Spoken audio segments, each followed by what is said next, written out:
Bismillahirrahmanirrahim.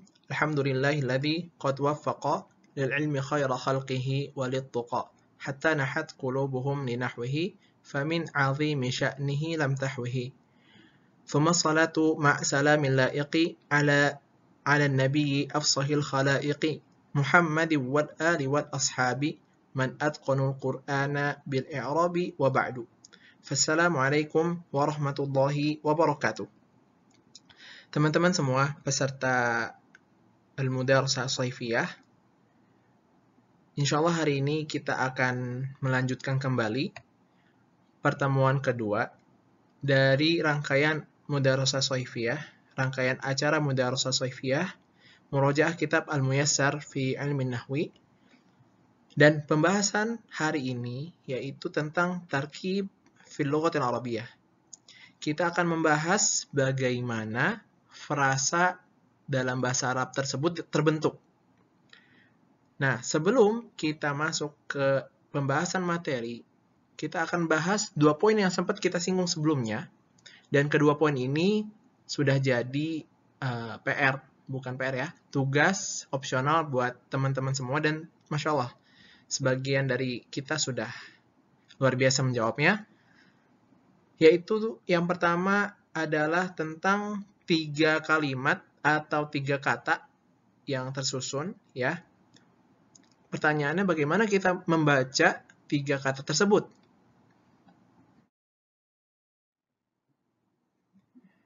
Nah, kalimatnya adalah, bisa diperhatikan, Ma'ahsana Zaid. Ini ada berapa cara membacanya, ya. Teman-teman ada yang menjawab 2, ada yang menjawab 1, gitu kan. Dan mengapa kita membacanya begini dan begitu? Kita akan bahas sekarang. Yang pertama, Ma'ahsana Zaidun. Ma'ahsana Zaidun. Diperhatikan harokatnya ahsana Zaidun. Ya. Kemudian yang kedua, Ma'ahsana Zaidan. Yang ketiga, Ma'ahsanu Zaidin. Ya. Ini 3 kata atau 3 cara membaca frasa Ma'ahsan Zaid gitu. Nah, masing-masing dari perbedaan atau masing-masing cara ini itu punya thoriqah, punya makna sendiri gitu loh. Yang pertama, Ma'ahsana Zaidun ini adalah sighah nafi, yaitu susunan kalimat atau frasa yang menunjukkan ada negasi di sana. Jadi seolah-olah kita mengatakan bahwa Zaid itu tidak baik. Ma'ahsana Zaidun, Zaid itu tidak baik. Yang kedua, Ma'ahsana Zaidan itu seolah-olah kita mengatakan atau kita takjub gitu. Betapa baiknya Zaid itu. Kita ungkapkan dengan bahasa Ma'ahsana Zaidan. Kemudian yang ketiga, Ma'ahsanu Zaidin. Sighah yang terakhir ini atau bentuk yang terakhir ini adalah sighah istifhamiyah. Ya, sighah istifhamiyah yaitu sighah atau bentuk pertanyaan. Ma'ahsanu Zaidin. Jadi seolah-olah kita bertanya, Zaid itu baik apanya yang baik gitu. Kurang lebih seperti itu. Jadi 3 cara yang berbeda. Yang pertama, Ma'ahsana Zaidun adalah sighatun nafi. Yang kedua, Ma'ahsana Zaidan adalah sighah ta'ajjub. Yang ketiga, Ma'ahsanu Zaidin adalah sighah istifhamiyah. Bisa dicatat teman-teman.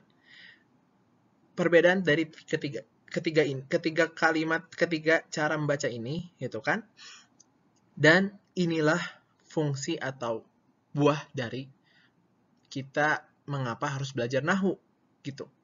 Ini yang akan kita pelajari. Kapan Zaid itu dibaca dun, kapan Zaid di sini dibaca dan kapan Zaid itu dibaca din.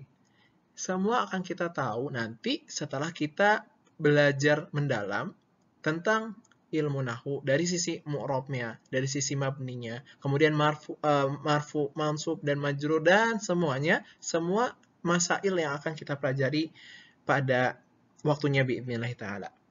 Jadi diulang lagi, ma ahsana Zaidin ini punya 3 cara, ya. Diingat-ingat, ma ahsanu Zaidin ini ada 3 cara membacanya. Diingat juga kenapa dibaca begini, ya. Kenapa dibaca ma ahsana Zaidun? Karena ini adalah sighatun nafi atau bentuk negasi atau bentuk negatif. Kemudian ma ahsana Zaidan ini adalah sighah ta'ajub atau ungkapan takjub terhadap Zaid, gitu kan. Yang ketiga, ma ahsanu Zaidin, yaitu sighah istifham. Jadi kita menanyakan Zaid itu baiknya apa sih yang baik dari Zaid begitu, ya. Silakan dicatat teman-teman 3 cara membaca dari ma ahsanu Zaidin ini. Ya, semoga dipahami. Kalau misalnya masih belum paham, silahkan nanti bertanya langsung ya ke masing-masing penanggung jawab grup. Oke? Ini pun menjadi anekdot atau semacam latoif ya. Salah satu cerita mengapa akhirnya ilmu nahwu ini disusun gitu kan. Jadi diriwayatkan atau dikisahkan dari dari seorang tabi'in, Abul Aswad Ad-Duwali rahimahullah. Ya, ketika itu beliau bersama sang putrinya beliau ini di malam hari melihat langit. Dan putrinya ini tuh sebetulnya merasa takjub dengan langit. Gitu. Nah, apa yang dilakukan? Apa yang dikatakan sang putri? Sang putri mengatakan, ma ajmalu as-sama'i.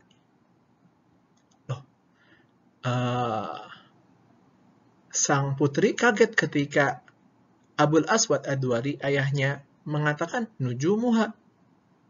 Jadi Abul Aswad Ad-Duwali itu mengira bahwa putrinya ini menanyakan, yang indah di langit ini apa ya? Begitu. Ma ajmalus sama'i. Ma ajmalus sama'i. Kata ayahnya, nujumuha. Tapi bukan itu yang dimaksud oleh sang putri, gitu. Sang putri menginginkan ungkapan takjub terhadap indahnya langit pada malam itu, gitu loh. Jadi seharusnya putrinya itu mengatakan ma ajmalas samaa, gitu. Nah, dari sinilah akhirnya gitu kan, ini menjadi salah satu anekdot ya, catatan menjadi catatan Imam Abul Aswad Ad-Duwali gitu kan, akhirnya menyusun kaidah atau panduan atau dasar-dasar bagaimana ilmu nahwu ini gitu kan dipelajari dan disusun secara sistematis menjadi patokan gitu loh untuk kaidah-kaidah dalam bahasa Arab, khususnya tentang bagaimana cara kita membaca harokat akhir dalam satu kata atau suatu kalimat. Ya, jadi beginilah kronologisnya gitu kan. Salah satu kronologis gitu kan. Mengapa akhirnya disusun ilmu nahwu, ya. Oke. Sebetulnya memang ada banyak hal yang mendorong disusunnya ilmu nahwu ini gitu loh.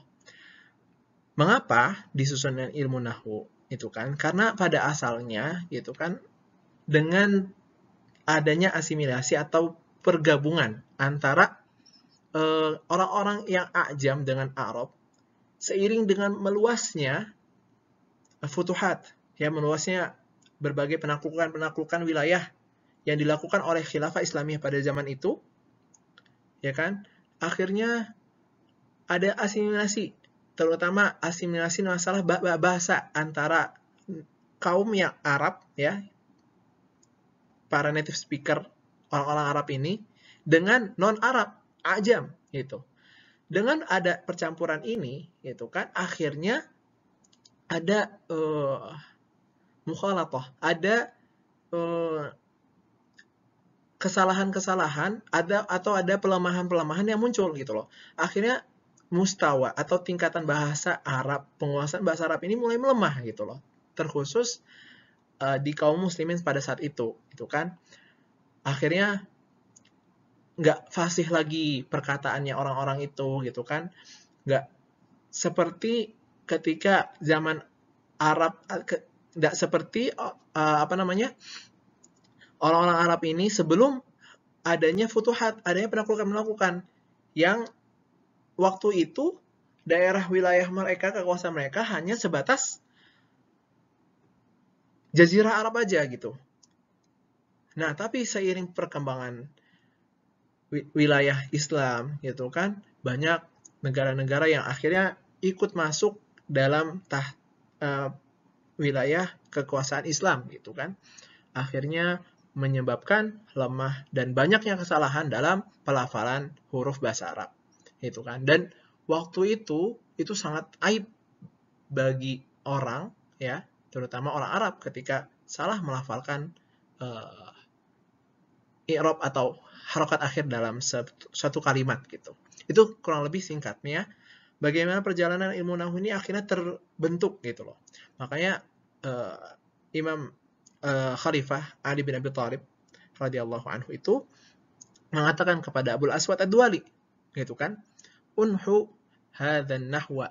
Jadi letakkanlah ya Abul Aswad itu kan kaidah-kaidah, dasar-dasar bagaimana bahasa Arab ini punya kaidah bagaimana kita membaca harokat akhirnya gitu. Seolah-olah Khalifah Ali bin Abi Thalib meminta kepada Abul Aswad untuk menyusun kaidah nahwu dalam bahasa Arab itu. Makanya terkenallah ilmu ini sebagai ilmu nahwu. Ya. Itu 2 poin yang sudah kita bahas.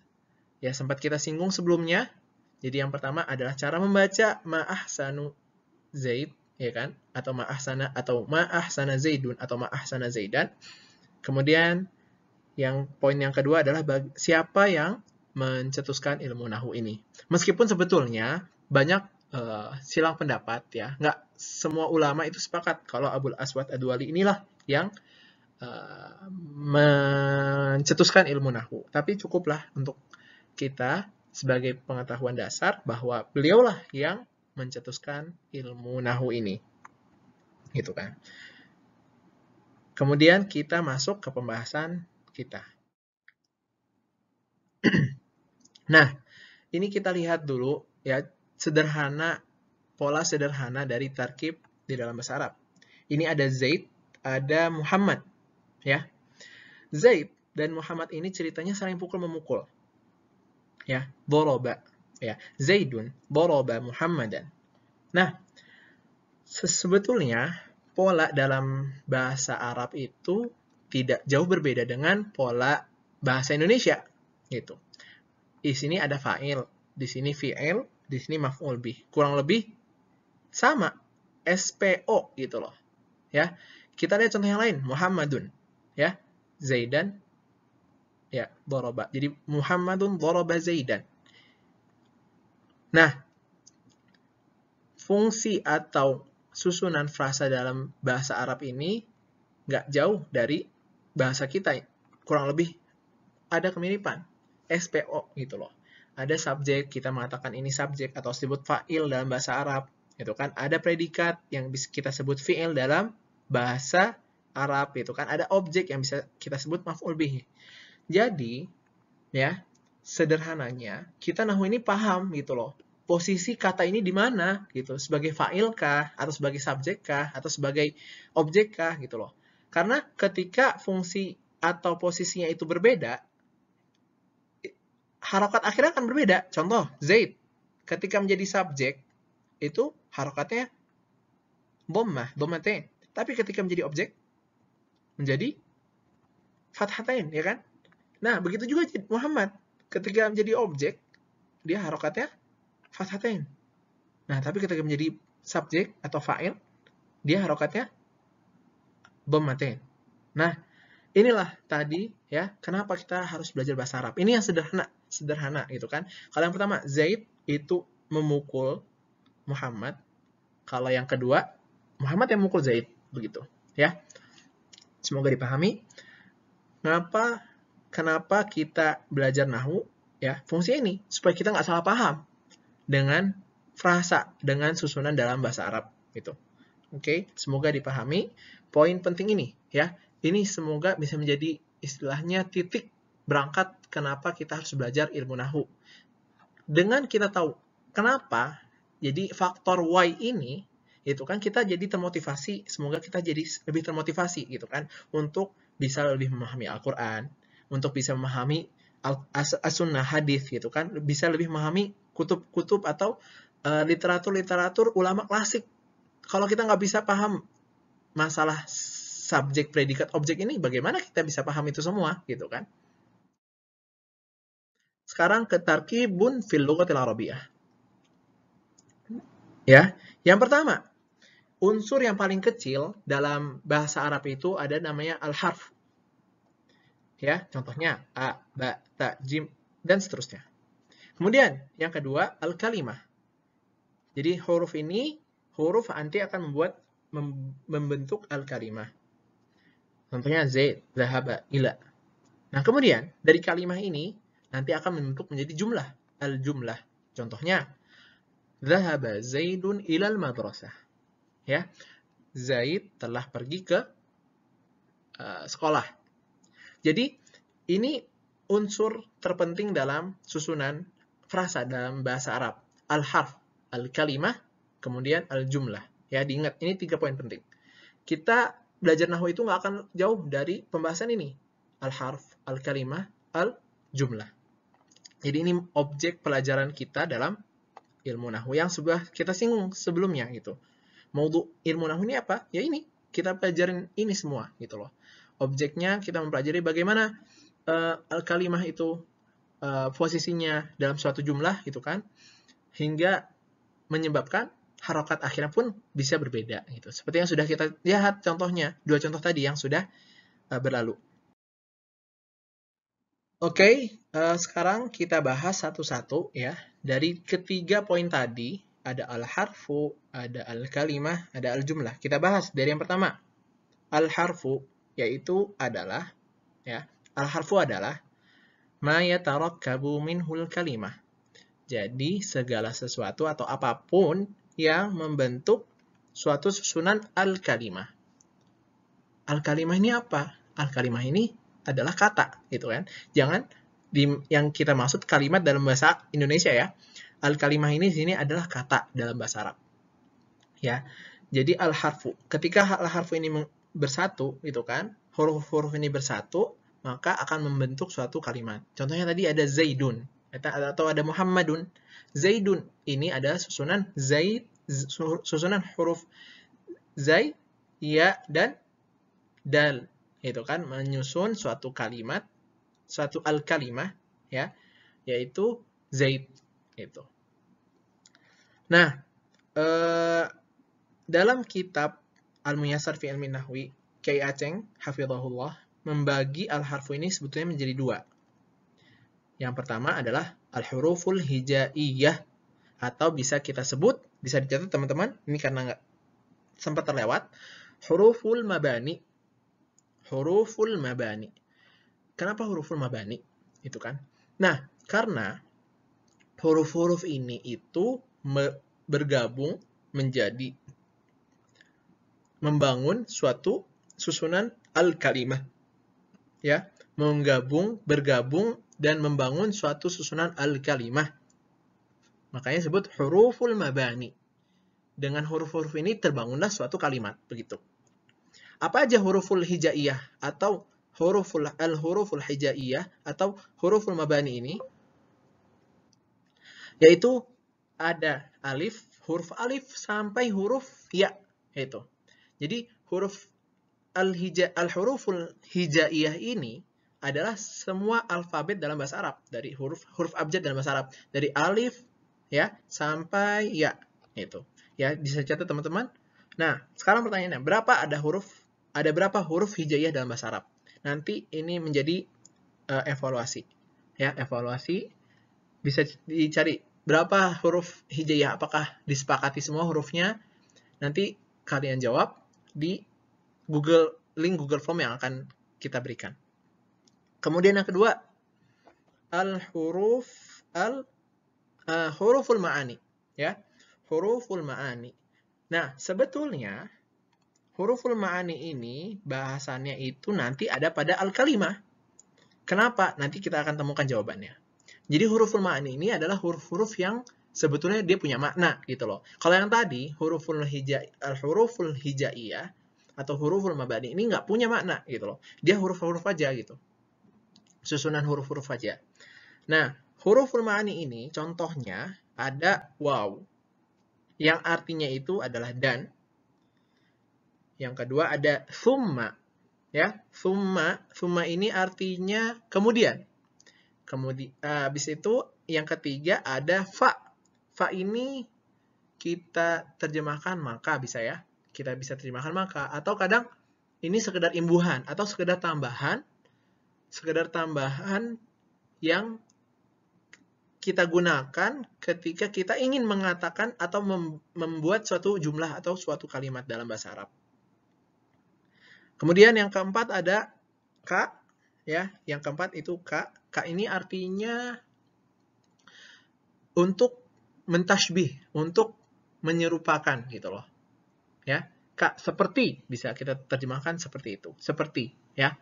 Kemudian ada bi, yang kelima itu ada huruf bi dan maknanya bukan ba semata itu loh. Bi ini artinya adalah dengan. Gitu. Ya. Kita ma'ruf lah, kita semua tahulah dengan huruf bi ini. Kemudian min. Min ini diterjemahkan dari. Yaitu. Jadi ada wa, thumma, fa, ka, bi, kemudian ada min. Ini hanya sekedar contoh. Ya. Ini dan ini pun bagian kecil dari huruf ma'ani. Gitu. Nanti kita akan bahas. Ternyata banyak contoh lain dari huruf ma'ani ini. Ya. Kita lanjut ke yang kedua. Yaitu al-kalimah, ya. Yang kedua al-kalimah. Al-kalimatu hiya lafdzun lahu makna. Kalimah adalah setiap lafaz, ya, setiap lafaz yang punya arti. Tadi kita sudah bahas sebelumnya di poin pertama itu tentang al-harfu, ya. Al-harfu. Al-harfu ini ketika bergabung, ya, susunan huruf ini ketika bergabung menjadi al-kalimah.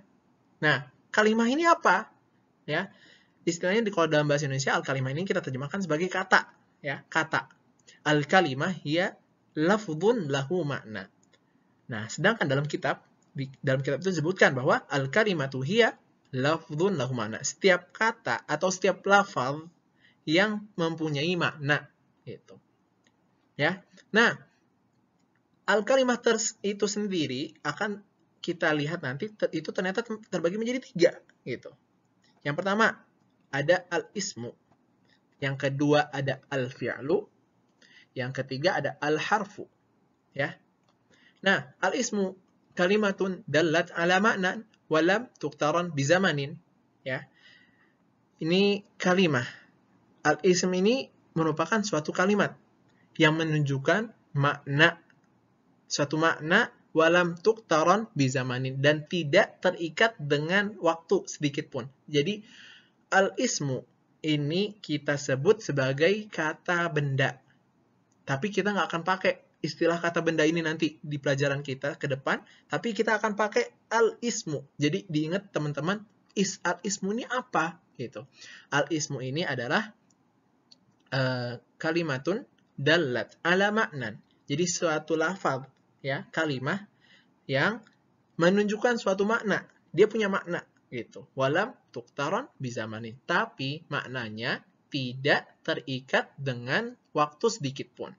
Nah, contohnya tadi kita udah ambil di depan Zaidun. Ya, Zaidun. Kita tahu nih, yang namanya Zaid itu tuh si fulan gitu. Atau ketika kita berbicara Zaidun dhahaba ilal madrasah. Ilal madrasah. Madrasahnya ini kita tahu, oh, madrasah ini artinya sekolah gitu. Nah, kita tahu nih, kita tahu makna sekolah itu seperti apa. Sekolah itu tempat orang belajar, gitu kan. Ada guru di sana, ada murid di sana, gitu kan. Itu disebut sebagai al-ismu, atau yang kita sebut dalam bahasa Indonesia adalah kata benda, atau dalam bahasa Inggrisnya mungkin sebut noun, gitu kan. Jadi, ini yang pertama, al-ismu. Ya, diingat istilah ini karena kita akan pakai istilah ini sampai akhir pelajaran kita, al-ismu. Yang kedua, al-fi'lu. Apa itu al-fi'lu? Kalimatun dallat ala ma'nan waqturinat bizamanin. Waqturinat bizamanin. Kalimah, suatu kalimah dalam bahasa Arab, ya, kalimah yang ia punya makna namun ya terikat oleh waktu. Fi'il, ini namanya al-fi'lu. Jadi fi'il ini adalah kalimah yang menunjukkan suatu makna yang bisa kita pahami, gitu kan, tapi semua terikat oleh waktu. Contohnya tadi, zahaba Zaidun ilal madrasah. Nah, zahaba di sini adalah al-fi'lu, gitu kan? Artinya dia telah pergi, gitu. Terikat sama waktu, pekerjaan. Ya, istilahnya dalam bahasa Indonesia al-fi'lu ini adalah predikat, gitu. Ya, al-fi'lu adalah predikat atau dalam bahasa Inggrisnya disebut verb, gitu. Kalimatun dalat ala ma'nan waqturinat bi zamanin. Yang ketiga, al-harfu yaitu kalimatun la yufhamu ma'naha illa ma'a ghairiha. Al-harfu ini adalah kalimah yang tidak dipahami maknanya kecuali dengan bersanding dengan yang lain. Gitu. Jadi, kalimah atau suatu kata yang tidak dipahami maknanya kecuali dengan bergabung dengan kalimah yang lain. Gitu. Nah, inilah yang tadi kita singgung, huruful ma'ani. Gitu. Huruful ma'ani. Jadi, huruf-huruf yang punya makna. Gitu. Makanya sebetulnya makanya mengapa al-harfu di sini masuk ke dalam bagian dari al-kalimah yang suatu lafaz yang punya makna gitu. Tapi yang membedakan al-harfu dengan ism maupun fi'il adalah la yufhamu. Maknanya nggak akan dipahami kecuali dengan yang lain. Jadi ketika misalnya kita contoh yang sederhana ya, Zahaba Zaidun wa Muhammadun ilal madrasah. Nah, makna waw di sini, ya, Zaidun wa Muhammadun, ini nggak akan bisa dipahami kalau dia nggak bersanding dengan Zaid dan Muhammad. Gitu. Itu kurang lebih pembahasan sederhana mengenai al-harfu. Jadi dia nggak bisa punya makna sendiri kecuali dia harus bergabung dengan unsur kalimah yang lain dalam bahasa Arab, ya. Semoga dipahami tiga unsur atau tiga pembagian dari al-kalimah, al-ismu, al-fi'lu, al-harfu. Nah, bedanya al-ismu sama al-fi'lu tadi adalah dari sisi keterikatannya dengan waktu, yaitu namanya kata benda atau al-ismu nggak terikat dengan waktu, tapi ketika berbicara dengan fi'il maka terikat dengan waktu. Oke, semoga dipahami sampai poin ini. Jadi al-kalimat terbagi menjadi tiga, al-ismu, al-fi'lu, al-harfu. Ya, sekarang yang terakhir itu adalah tentang al-jumlah. Apa itu al-jumlah? Yaitu at-tarkibul ladzi yufidu faidatan tamah. Ya, setiap susunan frasa yang ketika disusun kita bisa mengetahui faidah atau bisa memahami suatu frasa itu secara sempurna gitu. Ini disebut al-jumlah. Tarkibul ladzi yufidu faidatan tamatan, ya.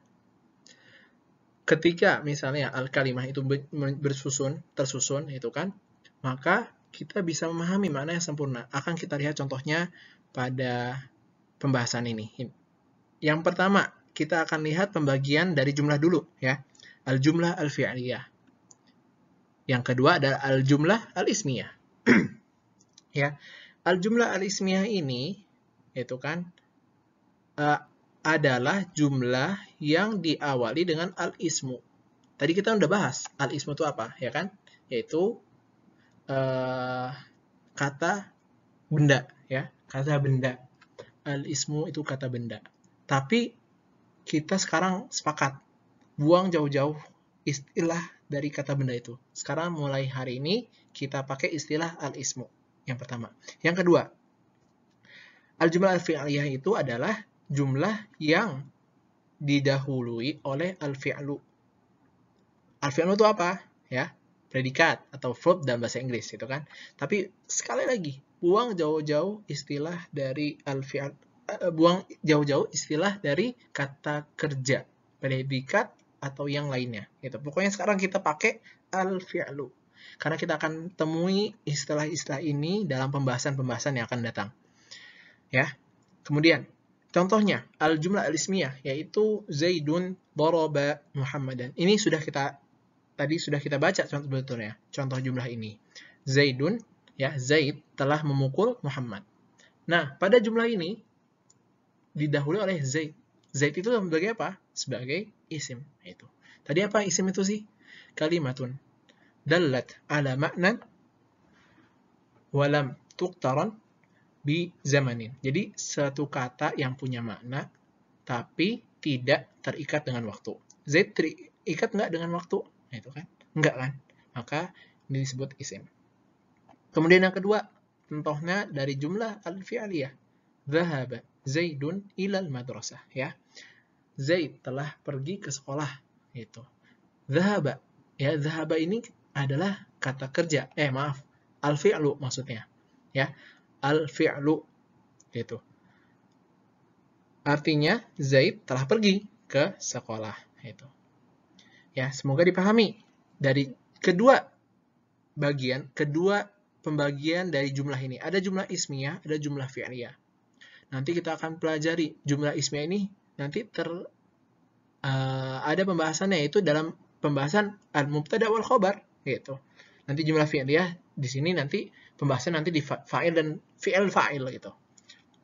Nah, tapi nggak usah takut ya, teman-teman nggak usah takut, nggak usah khawatir, nggak paham. Insya Allah kita akan belajar bareng ya, belajar bersama. Terutama teman-teman yang belum pernah belajar ilmu nahwu itu kan, dia tetap semangat ya. Kalau ada hal-hal yang kurang dipahami, bisa langsung ditanyakan ke penanggung jawab grup masing-masing ya. Insya Allah ini menjadi akhir dari pertemuan kedua kita di pekan ini. Semoga yang sedikit ini bisa bermanfaat. Mohon maaf atas segala kekurangan. Kalau teman-teman ada masukan, silahkan kita diberi masukan. Ya, insya Allah kita menerima masukan apapun itu. Nah, sebelum ditutup, ada permasalahan atau persoalan yang akan kita hadapi, gitu loh. Terus gimana dong kita ngebedain isim, ngebedain fi'il, gitu kan? Gimana caranya? Nah, ini akan kita bahas, akan jadi poin pembahasan di pekan ke depan biidznillah ta'ala. Nah, tapi kita punya satu kunci, gitu loh, buat teman-teman, gitu kan, yang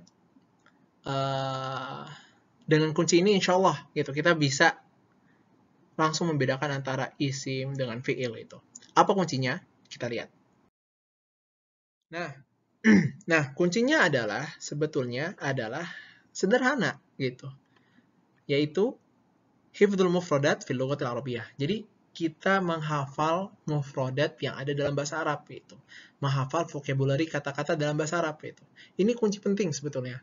Dengan menghafal ini kita mudah membedakan mana isim, membedakan mana fi'il, gitu kan. Nah, insya Allah kita akan bantu teman-teman ya untuk menyelipkan kata-kata atau mufradat yang akan kita pakai dalam pembelajaran atau mudarosah soifiyah pelajaran nahwu ini biidznillah ta'ala ya. Jadi buat teman-teman yang masih nol dalam bahasa Arabnya gitu kan, atau belum pernah hafal, belum pernah tahu kalimat-kalimat dalam bahasa Arab, maka nggak usah khawatir ya, kita akan bantu sebisa mungkin. Jadi insya Allah teman-teman bisa tetap melanjutkan pelajaran ini sampai akhir. Ketika bingung atau nggak paham, silahkan tanya langsung ke penanggung jawab grup masing-masing ya. Kemudian yang terakhir, kami mohon maaf untuk teman-teman karena harusnya siaran ini kita siarkan pembahasan ini harusnya kita siarkan pada hari Jumat, yaitu qadarullah ada kendala teknis gitu kan, maka kita siarkan hari Sabtu ini ya. Kita tutup majelis ini dengan doa kafaratul majelis. Subhanakallahumma bihamdika asyhadu an la ilaha illa anta astaghfiruka wa atubu ilaih. Wassalamualaikum warahmatullahi wabarakatuh.